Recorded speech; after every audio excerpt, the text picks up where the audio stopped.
On Real Estate for Real Life podcasts, we sit down with standout business leaders to unpack what's actually working.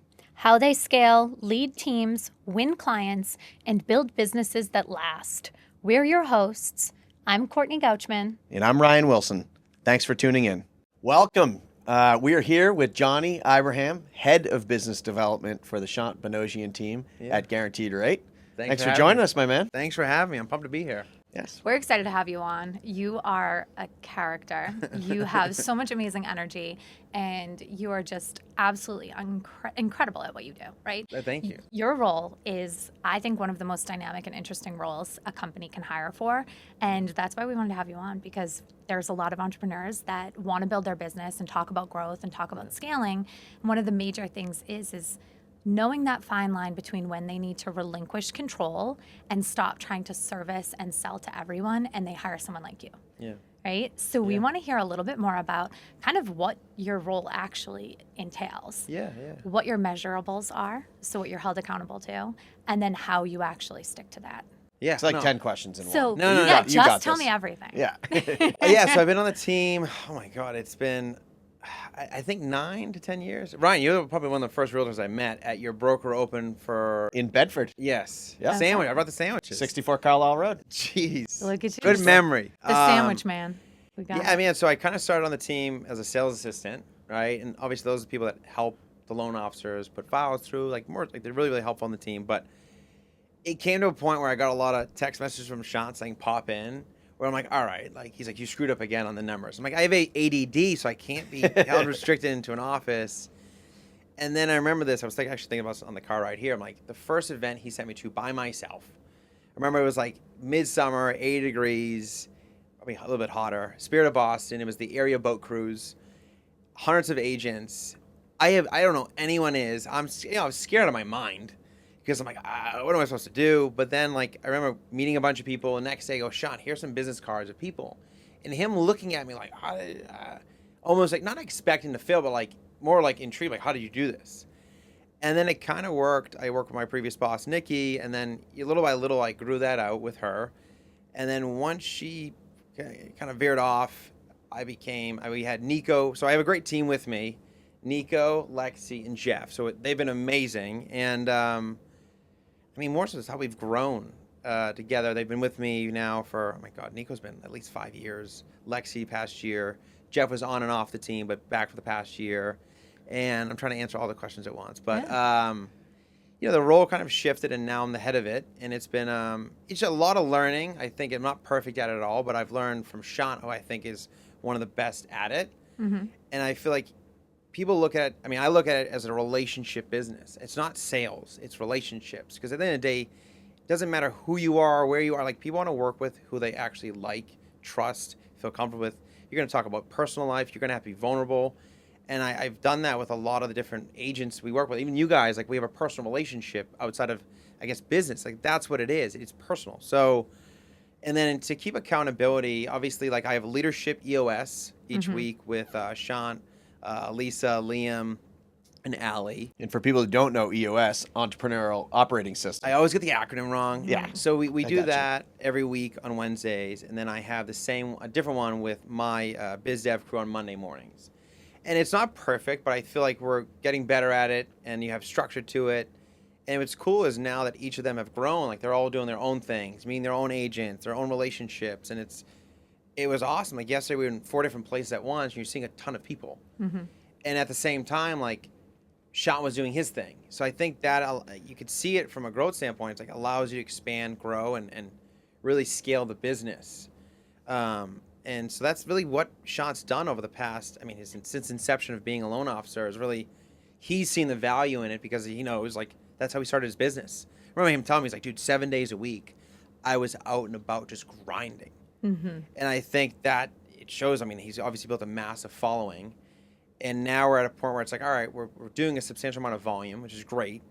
We have a good amount of relationships. But there's a lot of other loan officers, like, the value, what can we add for value that other people just can't? And I see that business development to me is like the biggest game changer, because we can be hosting agents while the loan officers in our office are just on the phone with clients. Yeah. They're doing what they're good at. I'm doing what I'm good at. I maintain those relationships. and I'm staying in contact, staying in front of people, adding a ton of value with the people that we work with, and just upping the ante. Like yesterday, Courtney, we were with Courtney and operations people on different teams, leaders, sorry. And, the biggest thing was I know no other team that's doing that. And I think that was huge. We had, 20 people in a room talking about shop, about the business, what's happening, the current market, what people are seeing. And I think that's massive. Yeah. To be in front of, and then we do like 18 of those.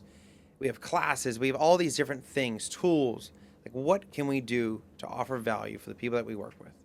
What can we do to help grow their business at the same time too? So what you guys do a phenomenal job of, and this is what you're completely explaining, is you segment each aspect of the business, right? So you said you have people sitting in the office that are just helping the actual clients. Yeah. So the people that are getting mortgages, right? Then there's you, Nico, Lexi, Jeff, like that crew that's actually adding massive amounts of value to the agents, right? And the agents essentially are the ones that help feed you, the clients.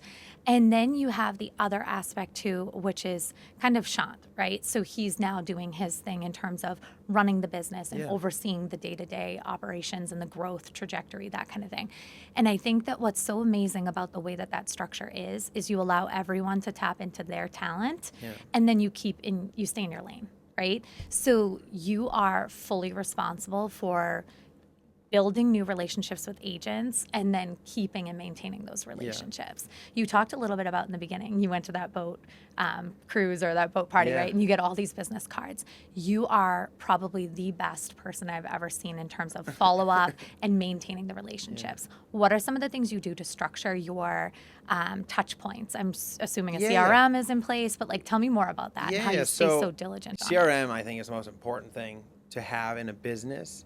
Because at the end of the day, there's a lot of people we meet with, a lot of people that we work with in general, and I think it's, first having the Monday meetings with my crew, talking about what's going on that week, who we're touching, and let's go back on that. Who are calling, reaching out into that, Johnny. We get how you get business. A kid, Johnny. So who we're reaching out to, who we're covering, all this, and I think it's having Michael, what's the word? Being intentional on what you're doing, but then how I hold myself accountable. Like, I have ADD. I mean, it's bad, but I mean, the reality is, I think I've created a really good routine for myself. Getting up early, like I'm sometimes, but for the most part now, even with a baby, like I'm in the office by 6:30, 7 a.m. by myself on purpose, because I need to clear my thoughts. I need to get ready for the day. Like, I want to have actionable things I need to do each day. Following up, I think, is the biggest thing that people lack, right? And then I'm not perfect at it all. Like, there's times like I'm not as consistent, but I think you can go meet 1,000 people. The next day, they have no clue what just happened. Unless you follow up. And I think that's the biggest thing for business in any which way. I mean, even with us, like, that's our issue is, like, if you followed up with every single person you met, I mean, business would quadruple. It just is what it is. Part of it, like, it's top of mind. In the world we live in, there's so much advertising. There's so much things coming at people every day that if you're not top of mind, they forget about you. The same way you guys do a great job is with your previous clients. You're giving them value, but you're always around them. Like, whether it's email, calling, just staying on top of people is the most important thing to maintain that relationship. So they say, a friend goes, oh, I'm looking to buy right now. Oh, I know my realtor. Boom, right at the top. I forget what the stat was. Someone said it yesterday. Oh my God, was it 90%? Like, a high percentage of people don't use the same realtor twice. I think it's 80% or something along those lines, Same with the lender. I'm assuming it's probably the same type of thing. And then holding myself accountable is just more so like just being diligent in what I do, having a plan in place. We're utilizing the CRM way more than ever. And it's like, and now even with AI, that's one thing I want to tap into is like, how can you use AI to take things off your plate that are like mundane things where I can do what I'm best at? And same with my team and everyone else, just in the business in general. I don't think AI takes away from what you're good at. It takes these small little tasks that they're like easier tasks, get them off, because you're going to do what obviously keeps your business going each day. I hope I answered that one. No, you did. That was awesome. And honestly, you're speaking our language. This is the type of thing that we talk about all the time. And I think to your point, almost any business needs this, right? The follow-up is the piece that if you actually do it, which I don't know why it's so hard, but it is, if you actually do it, you will amplify your business growth, and it's just one of those things where it's like, it's one of the easiest things to actually say, that's how you grow. That's how you scale. But unfortunately, it's just not done consistently. It doesn't. And the key is consistently, because even if you just follow up once, if you don't have the CRM to be able to put them into and consistently follow up with them, because every person's timeline is different. You meet with an agent that might be new to the business. They might be ready to start sending you deals in 12 months or 2 months, but you need to consistently stay in touch, just like we do with our clients. So when they are ready, they think of you, you're top of mind. But not just ping them, you need to actually add value, like you guys do with events. Tell us a little bit about the way you stay in touch with people. So I kind of like book the year out. I mean, now that I've been ahead of it for a few years, I've kind of learned from Nikki. I mean, I checked some great things that she did previously. And like, all right, what can I learn from that I see other people doing? What has worked and what can we double down on? So the one biggest thing so obviously Accelerate is our big event every year. That's a massive to do. So the whole team's involved in that. But that's the beginning of the year. I think it's great. It's awesome. You get to see a lot of people, but that's not it. Like, it's one day. So then I follow up with February through around May. We have collaborative lunches. So I get 15 to 20 agents each. So to be 2 days a week for like 3 months in a room together over lunch, talking about, what's working, what's not working, the business, everything that's going on in the current market, because the market's it's wild. Every year you can think this is going to happen. We thought rates were going to go down. Obviously, that has not happened. I'm very sorry, but you just don't know. And can't predict a war, Johnny. I mean, it's disappointing, causing a ruckus. But even with the real estate market, you can predict to a certain degree, but there's always things that kind of get thrown in. I feel like a few years ago it was the buyer agency agreement, then it became the inspections, and things get thrown at, and you have to be able to combat that. So it's great. So we see probably over 300 agents over the course of that few months, along with other things we're doing. So I have that kind of based in. Then we do a lot of classes in between. So there's like mass housing. We have a class on next Friday. There's all these new products that are coming out. We want to just offer classes. We had Ricky Bellevue come in 2 weeks ago, and he's a massive developer. And we had a full house on that. So agents can take away, do we gain anything out of it? No, I mean, it's a giveaway. It's great to see the agents we work with and offering value, because some of them are interested in flipping and doing that. And so that rent control is another thing got thrown in the pool.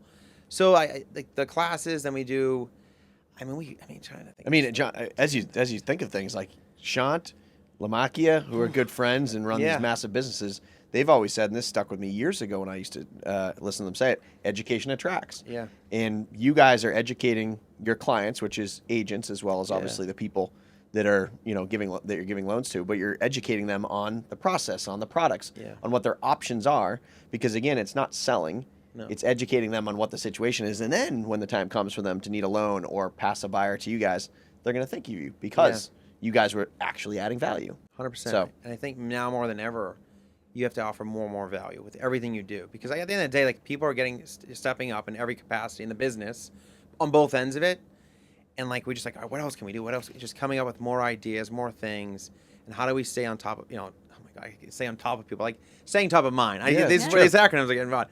But I think that's the most important thing. I still want to do some more things for the second half of the year, but we're planning ahead. And that's all I do. I use the previous year as the roadmap to the next year. And it's all right, this worked, let's double down. And there's just so much more things I want to do now, more than ever. So the value that you guys add it's just, honestly, it's top level, top tier. We strive to be able to do that for our clients as well too, right? So it's the same thing that you're explaining is stuff that we also do. And I think in any business, if you're willing to give away your knowledge, your expertise, and just honestly the ability to make people feel more comfortable. You mentioned trust, right? Yeah. For them to know, like, and trust you. Ultimately, you have to give something to gain that trust, right? Trust doesn't just come for free. So I love that you spend all this time doing all of that. What keeps you motivated? Is it seeing the numbers come in, the ROI from these events? Is it just the event itself? I want to hear about that part. I get a natural high out of things. I like being under the pressure. The socialization? Yeah, I love that. That's my big, I get a natural high out of seeing people. It's the weirdest thing, but then as soon as I get home, I'm like, I don't want to see anybody. Tired. But I don't know. I think I'm proud to be on Shant's team. So we are cousins, and I think I've seen him do all of these things for years. And even at his age, status, as much success as he's had, he's still grinding. Mm-hmm. And I'm like, if your leader is grinding at a point where they don't really have to, and he is a machine. I was laughing in the car, he's like AI. He just keeps going. And he's like, his mind is like 10 years in the future, like where we can grow this. And I think being around the people that I work with, like I do like their family to a certain degree. Like I'm close to all the people that we work with. And I feel like we're all striving to be better. Mm-hmm. And like, how can we grow this? How can we be better for everyone? And I know that kind of pushes me. And then obviously family-wise does too. And I think it's like, obviously I want more out of my life.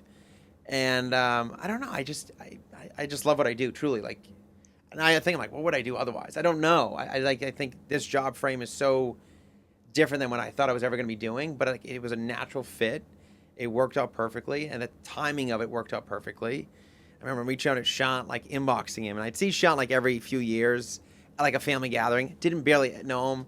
There's funny like stories within the family. Like Shant was gonna be a famous football player. Mm-hmm. I remember my dad saying he was going to go to Egypt to play, which is 100% lie. Like he played at Bentley and that was it. I don't know why that stuck. My dad made up some things, but like I remember like reaching out to Shant, not knowing who he was. My older brother was like, Michael was like, you got to work for this guy. Like he's a machine. Mm-hmm.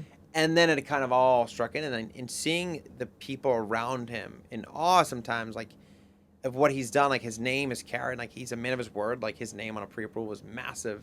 We heard Ron talk about that, and it's like, because he's put in the work, has grown the business the right way, has done right by people, and it's like, oh wow, like we can take this to a massive level. And I think it's more so just helping the families. Mm-hmm. I get like on our end, it's not transactional. Like you're helping families sometimes for the first time in the generation buying a house. You guys the same thing. It's that's the meaningful part of it. And I think on the other end is like, I care about the realtors a ton.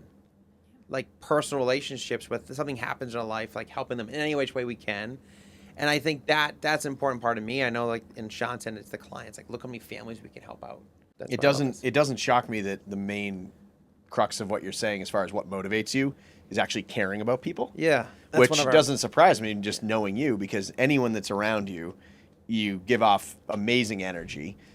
People like to be around you. You're a fun guy to be around, but you're also super knowledgeable about your craft, in the business in general. So that doesn't surprise me at all, and that's impressive, because to run a business and to build a business like that, you really have to care, or it's not going to be able to sustain long term. Well, people are going to see through that really quickly. So that's evident with you. No one's ever going to be surprised about that. So no, that's huge. But how do you avoid? So you work a lot. Shant works a lot. Your team works a lot. That's what we do in this business. Real estate, it's not just opening doors or sending over the pre-approval. Like, there's a million more steps behind that. But how do you avoid burnout, knowing the amount of hours and nights and weekends and so on that you work? It's like I don't burn out. I mean, but prior to the baby and my leg injury, I think it was just having a routine, working out. I know that's not like that to me was like kept me motivated. And then I look forward to like personal things. Like this weekend I'm going to my parents' house. I'm gonna hang out with her, bring the baby over. Like, I just kind of pushed myself forward. I'm like, all right, let's. The week's happening. I have something personal to look forward to.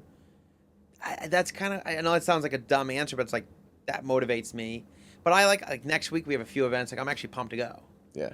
So I don't know. I don't.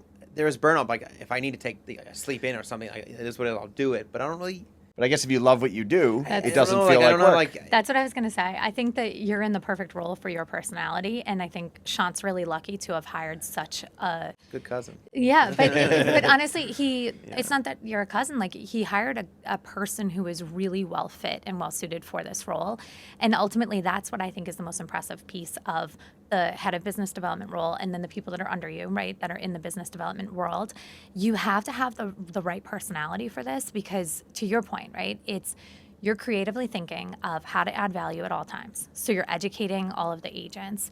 You have so many different lives in your hands, right? You were mentioning how you guys love and thrive off of helping the clients, but your clients are also realtors, and the more you help them, the more they also can help their own families, and then they help more families. So it's just this amazing trickle-down effect, and I think that you're in this role where you're an extrovert, clearly. You do an incredible job of building and deepening relationships, and then you're a hustler. Like, you stay on top of things. You don't just let things like fall between the cracks, and you actually, like, you know, like you said, Shant's a man of his word. Well, you clearly are too, right? Like, you put things in your CRM, and then you follow back up with people. You stay on top of people. You act like you truly care. That must be somewhat genuine, right? Because it comes across really well. That being said, though, I think one of the other really unique things about you is you're incredibly entertaining, and people enjoy also kind of following and watching and being a part of your world too. So while you're constantly giving, you're also really interesting yourself too. You have 15,000 followers on social media. No bots. Yeah. So tell us, how have you also simultaneously built up this social media world too? So, right before COVID times, my older brother Matt has probably 50, 60,000 followers. He's a strength and conditioning coach, and I'm like, Matt, you can definitely monetize off this. No. It's all right. So what I would do, and honestly, was following realtors every day. Obviously, I'm meeting them and seeing them at events anyway, but following Shant's followers. And then it got to a point where I got to 10,000. I'm like, all right, what do you do with this? And I've been stagnant since, but during COVID, I would inbox liquor companies. And I'm like, oh my God, how funny would that be? I don't know, to teach myself how to record videos, edit them, collaborate with these liquor companies. And at the time I was living at home, and Bud Light sent me something. My dad's like, how did you, I said, Dad, I don't know. Let's do a review on it. And then little by little, they're not bigger name companies, but all these hard seltzers shipping to the house. And I would get my family involved, and mostly my wife, who everyone knows at this point. I would do reviews with her. It'd be goofy, funny. It's a 1-minute video. But then I would start doing funnier videos with her, and then it kind of grew. And I remember one point we were at an event. I remember one of the realtors goes up to me and he's like, I know you are. My God, I follow you and your wife. And I'm like, I'm not that famous by any means. But that's it. That's kind of how I grew it, which I've been stagnant for a while. But I definitely want to get back to doing that because I thought they were fun to do. I think at a time, I think video content was getting bigger and Instagram was getting bigger. I more so just wanted to learn how to edit videos. Mm-hmm. I sucked at it at the beginning, but then now I'm pretty solid at doing it. I just haven't really done any videos lately. I'm sorry.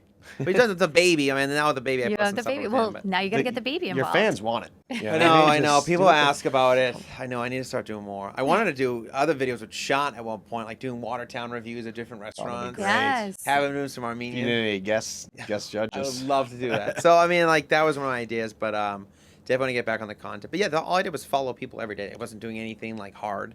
I think what's cool and interesting about that is obviously that was something that just kind of filled your cup from a hobby perspective, but it's also, you mentioned being top of mind. Your presence on social media, though, is another huge impact in you staying top of mind, right? So while you're exhausting all these efforts of you going to places and being at events and hosting events and just being so physically present, you can also simultaneously work your social media on the back end too and have people constantly seeing you there. And I think that that's another really impressive tool that you use that also leads to the success of people just knowing who you are. Everyone knows, obviously, we just call you Johnny, right? Yeah. We don't even need to say your last name. And with a name like John, it's not like it's a unique name, right? There's plenty of Johns out there, but Johnny and everyone in this industry knows who you are. And I think that that's a really remarkable presence that you've created. And a lot of that has to do with both of those features, working together to stay so top of mind. I was going to say, funny enough, my name is just John, which is not for this podcast, but I remember joining Shant's team, and he started calling me Johnny, and then it kind of stuck. I'm like, I'm not gonna tell him what to do. No, wait, that's when it started? Swear to God, my name is John. It's never been Johnny ever at any given time until I joined the team. It's your stage name.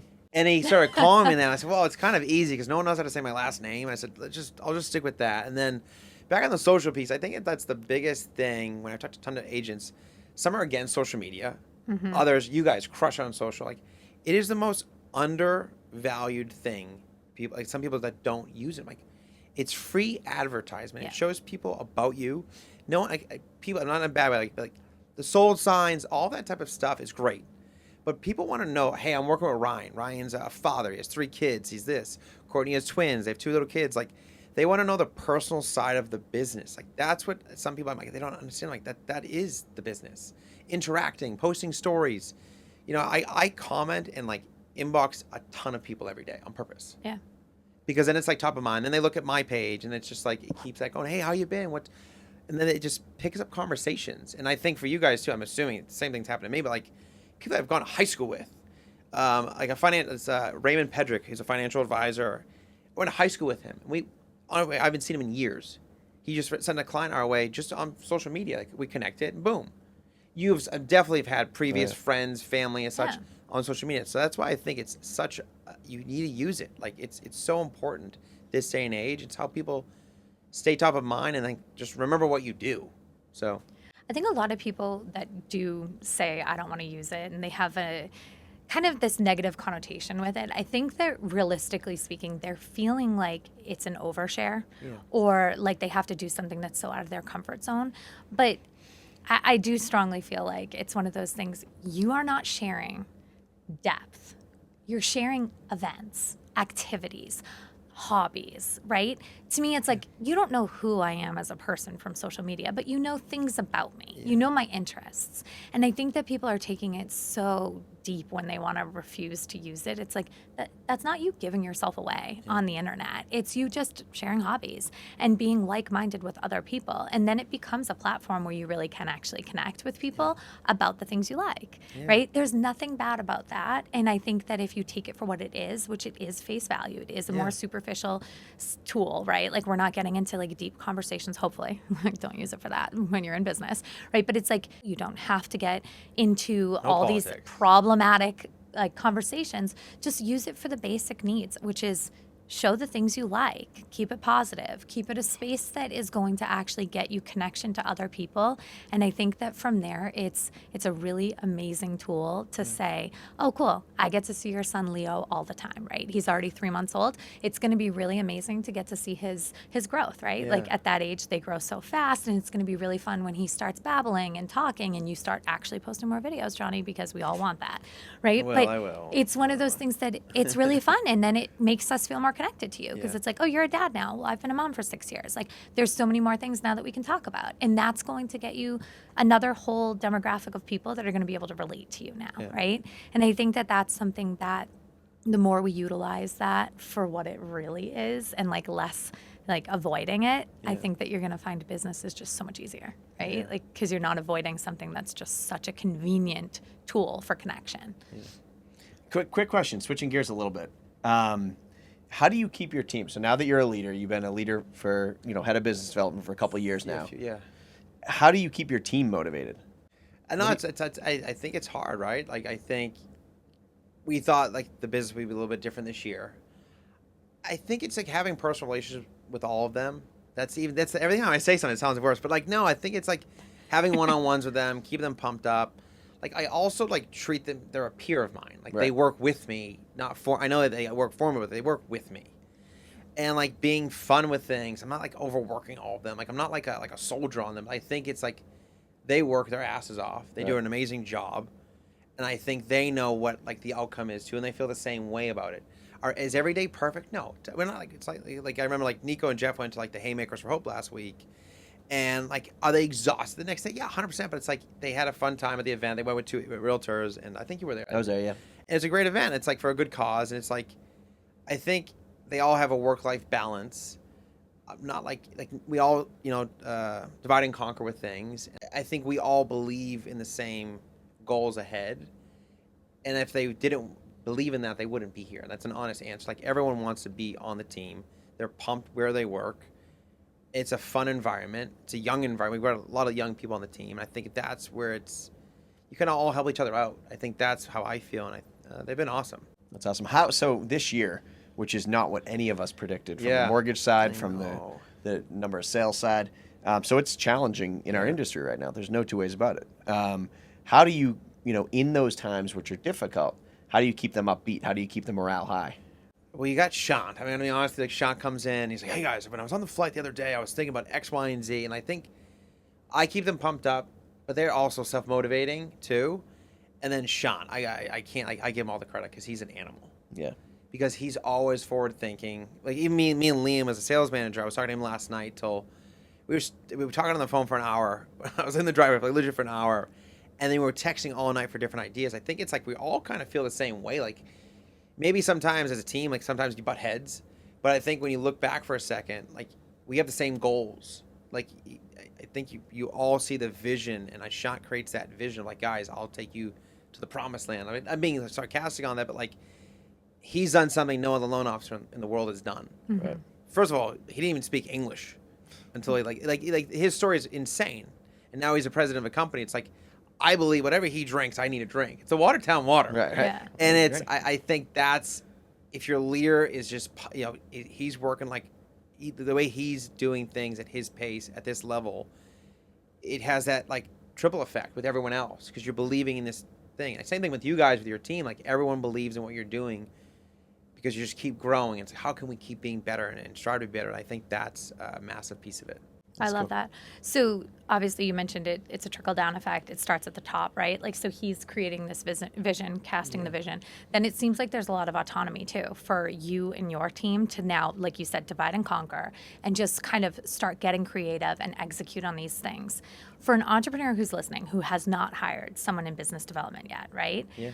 Is there any advice that you could give them in terms of how they make that hire and how, like, at what point do they start to give that autonomy to them, right? Like, first they're going to need to cast the vision, I assume, right? Yeah. And set the tone and the stage. But are there any good tips that you can give for how they would hire this role? I've had a lot of conversations with different companies, probably every year I do. It's a different type of role, but I think when you can step back and say, all right, like, what am I good at? I mean, not saying Shant's not good. I mean, he's crushing it when he's a people person, but I think it's like, all right, if I can be in the office doing X, what you're the best at, and you can trust people on your team with relationships and almost actually making it easier for you to see those relationships, I think it's worth every cent. And I mean that, like, sincerely. Like, I look on the team, I'm like, all right, we have a great team. Everyone knows their role. They know what they're doing. But biz dev, it's the relationships. I mean, like, that is business. It's not sales. I remember, like, I was listening to Hormozy the other day. It's relationship business. How can you have someone build your relationships, grow those, and stay on top of those people? Oh my God. And I think that at a point, like, Shant didn't even know he needed it at the time. Then he got Nikki, and it kind of worked out perfectly. And then I kind of joined on. It worked out even, like, at the same time, even better. The position is like, you need someone ADD that, like, loves to see. So you need psych eval. Yeah, yeah, probably. Yeah. Okay. But I think you have to figure out what you're good at, and if Sean can spend more time doing X, how can he scale that business? How can you do a better job on both ends of it? I mean, Sean still comes to a lot of things we do, but he's like, all right, like, he is an incredible loan officer. And so, like, that, I think at a point became like, hey, I'm a great loan officer. I love to see people, but if I could do both and have someone else, like, we were in, like, 5 or 6 places yesterday at the same time. That is, like, incredible. And I think that's, if you want someone to be at more, you want to basically divide and conquer and have someone, I can't even think of the words, but, like, having Shant be in 5 places at once is massive for your business because you're able to see way more people at once. Totally. Absolutely. That's the reality of it. You need more people representing your brand who can actually go out and be trusted to do so, right? Yeah. I think the biggest thing that I take away from all of the stuff that we've learned from you, from this conversation, is that the leader himself or herself, right, has to be confident enough and set their ego aside to say, Johnny is going to do this maybe differently than he would do it, right? Because he's still a people person too. Yeah. But he trusts you and gives you the autonomy to be able to go out there and represent his team brand to such a high level. Obviously, he's set the standards, he's set the vision, and ultimately you then helping to hire and helping to have people under you to then now grow it even larger. I think from an entrepreneurial standpoint, this is the one piece that I think ego can get in the way with them being able to hire this role, right? Because they want to be the ones doing that. They want to be the ones having the relationships. But Shant has this brilliant business mind, and he's able to work on what he's really good at and then say, hey, there are other people that are really good at this other space, right? This other piece of things. And I think that that's where watching you and your team continue to grow, but also stay at the top, that's another piece that's, like, absolutely mind-blowing, is how you guys have stayed at the top for so long. 10 years. And wow. That's Wow. incredible. 10 years.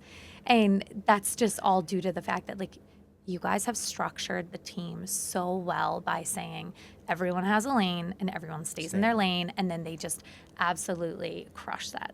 And then I didn't add on this, like you guys are obviously on the team too. Like, it's like Ryan was great to a certain point, but having a team, it's like you can able to do so much more, and it allows a work-life balance too. And, like, it's okay, like, having a team and trusting them. You have amazing agents on the team that have grown and they're successful. And it's like, that's what it's all about. It can't just be one person doing it 24/7. You're going to burn out.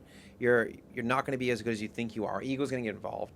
I think that's the one big thing about Shant. Like, he grew the team early on and has always grown it.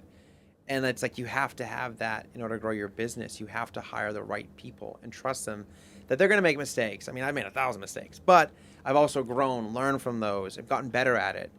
I've taken the constructive criticism from him and now I feel like we're just, in my mind, I'm like, there's so much more to grow, and helping the people on my team do the same thing that I did. And I think that is the biggest thing as a leader you can do, is trust in the people on your team, because that becomes a better relationship with them as well.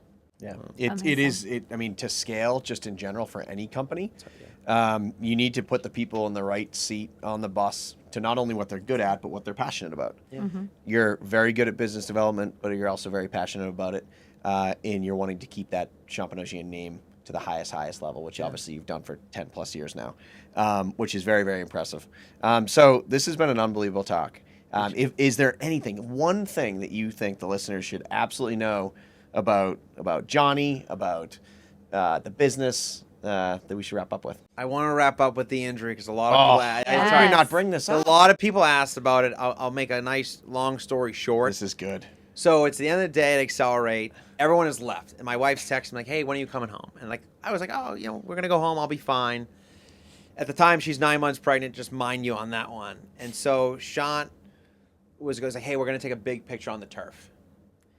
And we're talking Gillette Stadium. Gillette Stadium, by the way. Gillette Stadium. Set the scene. Yeah, set the scene, buddy. It's cold out. There's ice everywhere. I'm so stupid thinking back. I'm in a suit and Jordans.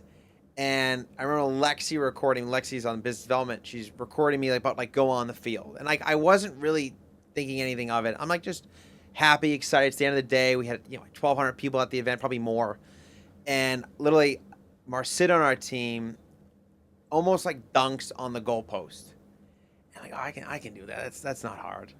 But not actually think I'm actually going to touch it. Long story short, I run. Lightly hop, Shant says. I didn't even get that much off the ground. Keeping you humble.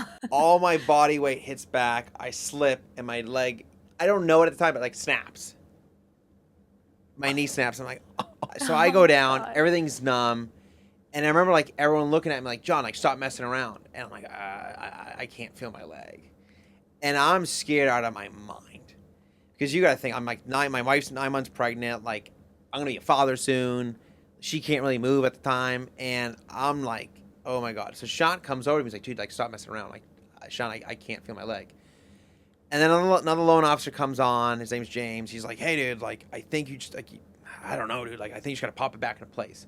Shant, the funniest thing he says to me, Shant's like, yeah, dude, just go back. Someone in Gillette will fix your knee. I think you just got to pop your socket back. I've never gotten injured. I'm not athletic by any means.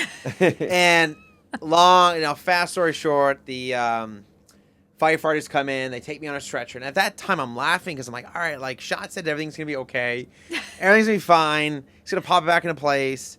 I go into the hospital, and all of a sudden, the guys, they do x-rays on me. He's like, you're gonna need surgery. And I've never, that moment to me was the worst feeling I've ever felt entirely. And I'm on the phone, and Shant's calling me, I'm crying, I'm like, dude, I don't know what to do, I don't know anybody, I don't know any surgeon, I don't know. Scared of my mind. Then I had to call my wife, and she's like, what the fuck did you do? I'm like, Daria, I love you. I'm so sorry. But she was supportive, had my dad pick me up, and then luckily enough, they're really good friends. Doug Gage, I want to shout out to him. He ended up connecting with me that morning, one of his best friends. More like a surgeon liaison. You go through him, and he connects with surgeons. He connected me with Lars Richardson, but also a realtor, Nevia, reached out to me too. She didn't even, she knew who I was, but we didn't know each other that close enough. But she knew who I worked for, and she saw it on social. And one thing led to another. I got in with the #1 surgeon for, patella tendons, and Dr. Lars Richardson. So x-rays the next day, surgery that Friday. My wife had our baby boy February 6th. So I'm like, it was the craziest thing ever, but we're totally fine. Knee's still a little fucked up, but we're getting through it, though. You seem agile. Yeah. Totally fine. I just remember the beginning in the hospital, I'm getting wheeled in a wheelchair, and Daria's carrying all luggage. I mean, you got... And I'm such a piece of shit. A proud dad. And I'm like, what? And I remember her giving birth, and I'm gonna pass out. The woman had to get me off and put me on the couch. It was the craziest thing ever, but at the same time, it happened. We're all good. Next year, I'm not going near the 2026, unforgettable. It will be a great story to tell Leo as he grows up, right? It will be such an unforgettable story. Daria is obviously a queen for being able to handle all of that. So shout out to her. She is. But also, I mean, your business hasn't even skipped a beat, right? Like, it's like you were like My texting team. and calling us and like setting things up. And I'm like, wait, are you even at work? And you're like, I never stopped working. No, I mean, I remember like being on the oxys just for a couple weeks. I'm not a drug addict by any means. And I remember like Sending being on some crazy a texts. Zoom with Shant, and he's like, dude, you're not even here. I'm like, I don't know where I am. I don't like this stuff. I got it off. I threw it down the toilet. Like, I can't take this stuff. But it was, no, I didn't skip a beat. I mean, I will say, like, people were texting me nonstop. Great for business development. It was you were great. top of I'm mind. like, Shant, like, we should do this again. You're welcome, Shant. I'm like, trying to help your Fake business. an injury next year. And it was just so funny. But my team stepped up massively. That was the best part of having the team that I felt like, wow, like, they knew I had the baby, but they knew I was like, royally fucked. They stepped up in every which way, and it was the best feeling. Like that allows me to think like, all right, scaling is the way to do it. You have to have the people in place. But no. Appreciate it now. Everything's going good. Baby's 3 months old. Sleeping through the night, by the way. Not a big deal. Humble brag. Not a big deal. 7 to 6. I don't know. Wow. Own crib, second night in. And no, but it's been awesome. And then I appreciate being on the podcast. This was awesome. Yeah, Thank Johnny, you so much this for your was time. awesome. Yeah. Not only brilliant at what you do, business development, head of business development for the Shant Banosian team at Guaranteed Rate, but also most importantly, just an amazing human. Thank you. And it's been great to get to know you over the years. So Thank you so much. Thank you so much, man. We appreciate you. Boom.